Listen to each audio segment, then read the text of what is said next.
The streetlights flickered to life on Willow Lane, casting a soft glow over our sleepy cul-de-sac in the heart of Maple Grove, a small town nestled in Northern California. It was a crisp autumn evening in October 2024, and the air smelled of fallen leaves and barbecue smoke. From my living room window, I watched red and blue lights dance across the pavement, clashing with the harsh yellow strobe of a tow truck parked dead center in the road. A woman with sleek auburn hair, her arms flailing like a conductor gone rogue, was shouting at two stone-faced police officers. Her voice pierced the night, shrill and indignant, ranting about her unchallenged authority and the sacred rules of our homeowners association. I couldn't help but smirk as my buddy, Ethan Caldwell, stepped out from the shadow of a patrol car. Even in his off-duty jeans and hoodie, he carried the quiet swagger of someone who'd spent a decade on the force. The woman, Vanessa Hargrove, our HOA president and self-proclaimed queen of Maple Grove, was in rare form, her words a venomous mix of entitlement and fury. She didn't notice Ethan at first, too busy lecturing the officers about community standards. But when Ethan reached into his pocket and flashed a small, glinting badge, her face froze mid-sentence. It was like watching a balloon pop in slow motion. Her righteous smirk collapsed into wide-eyed panic. The officers moved in, their boots scuffing the asphalt, and before Vanessa could sputter another word, her wrists were cuffed behind her back. The sharp click of the handcuffs cut through her protests, echoing like a gavel in the still night.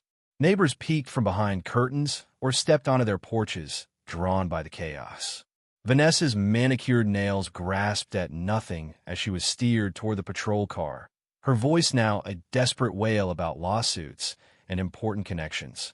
Ethan just stood there, badge still in hand, shaking his head with a mix of pity and disbelief.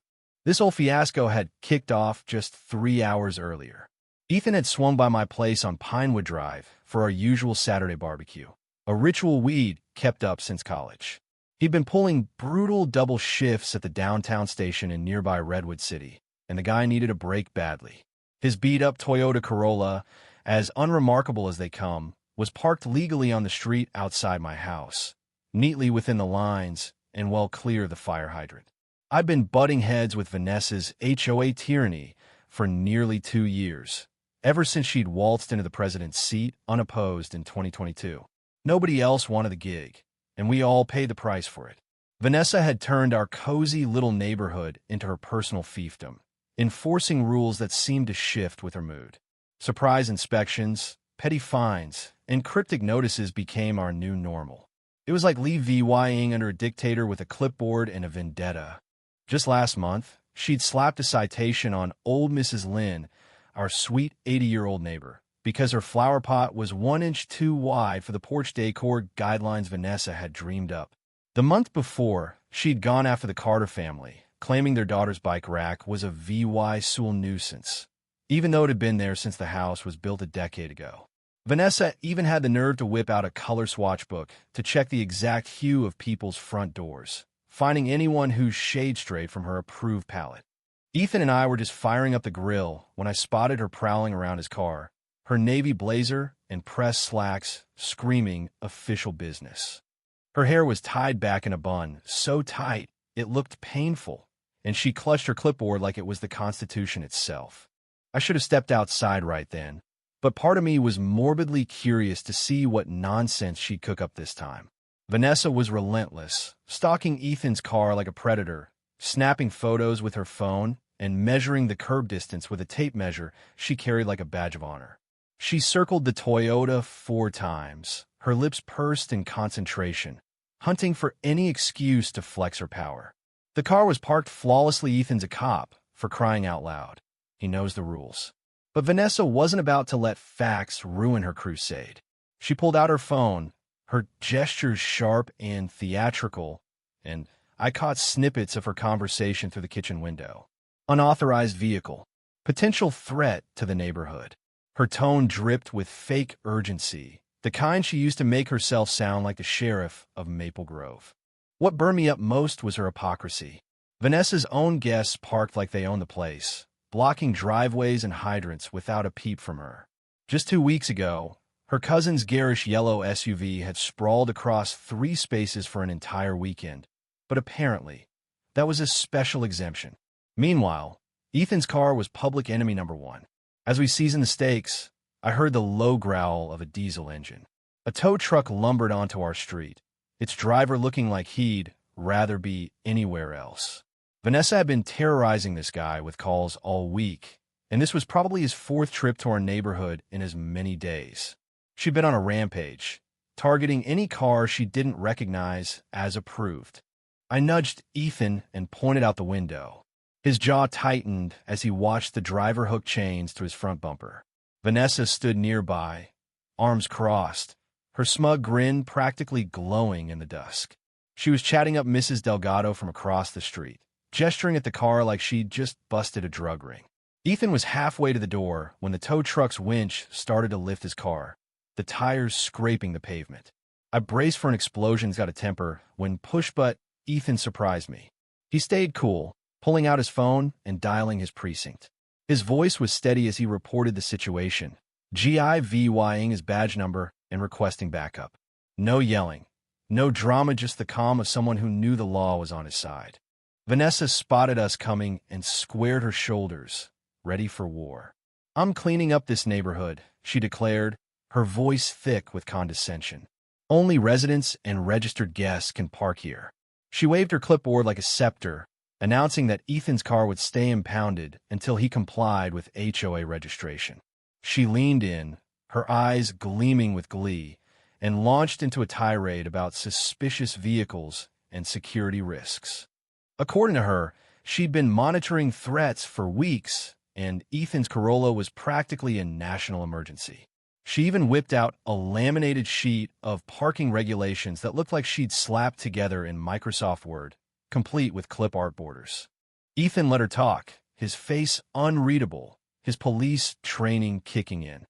He didn't interrupt, didn't argue, just let her dig her own grave. When she finally paused for breath, he asked, quiet and polite, to see the specific violation and her legal authority to tow a car from a public street. Vanessa laughed, a sharp, dismissive bark, and said, "As HOA president, I don't answer to petty questions. The law's on my side."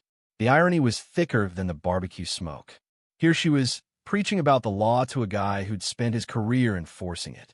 Ethan just nodded and made another call, this time requesting investigators for an illegal towing incident. Within 15 minutes, 2 patrol cars rolled up, their lights cutting through the twilight. Vanessa's confidence started to crack. She launched into a frantic defense, telling the officers she had every right to maintain order and that outsiders like Ethan and me were undermining her authority. The officers weren't impressed. They measured the parking space, checked city regulations, and asked Vanessa for proof of her authority to tow from a public street. Her clipboard, stuffed with HOA nonsense, was useless now, and her face flushed crimson as she fumbled for answers. Then came the bombshell. The tow truck driver, fed up with Vanessa's bullying, spilled everything. She called him 4 times that day, each call more threatening than the last, warning that his company would be blacklisted from HOA contracts if he didn't tow Ethan's car immediately. He admitted there was no violation. Vanessa had just wanted the car gone. Worse, she'd told him to take it to the priciest impound lot in Redwood City, one notorious for its due law $300 a day fees, saying people who disrespect this neighborhood deserve to pay. The officer's expressions darkened. This wasn't just a power trip. It was malice with a paper trail. Ethan finally stepped forward, showing his badge and explaining he was an off-duty officer whose legally parked car had been targeted. The lead investigator's face hardened, and you could feel the shift in the air. This wasn't a neighborly spat Anna Maria, it was a crime scene. Vanessa's bravado crumbled. She stammered that it was a misunderstanding, that she had no idea Ethan was a cop, as if that excused her. But the officers had her dead to rights. Witness statements, EVY denke of coercion, and a clear pattern of harassment against half the neighborhood. When they told her she was under arrest for unlawful towing, harassment, and making false official claims, Vanessa's legs nearly gave out. The handcuffs snapped shut, and her voice hit a pitch I didn't know was human, shrieking about lawyers and city council friends. The crowd of neighbors misses. Lynn, the Carters, Mrs. Delgado watched in stunned silence as their HOA tyrant was stuffed into the back of a patrol car, her pristine blazer wrinkled, her hair a mess, mascara streaming down her face. Ethan paid the tow release fee to get his car back, a cost that would later be tacked onto Vanessa's tab. As the patrol cars pulled away, he turned to me with a half-smile and said, "Guess the law applies to HOA presidents too." Vanessa's reckoning didn't end there. In court, the judge threw the book at her. 7 months in county jail, due loss $6,000 in fines, and restitution for Ethan's fees. Her gasp echoed through the courtroom, her face pale as the reality hit. Her reign of terror, built on petty fines and laminated rules, had imploded spectacularly. But here's where it gets messy. Was Vanessa just a control freak who got carried away, or was she a calculated bully who deserved every second of her sentence? Should Ethan have revealed his badge sooner to de-escalate, or was letting her hang herself the only way to expose her abuse? And what about the HOA system itself? Does it give too much power to people like Vanessa, turning neighbors into dictators? Drop your thoughts in the comments. Hit that like button if you cheered when the cuffs went on, and subscribe for more stories where justice hits hard. Let's get this debate rolling. What would you have done in Ethan's shoes?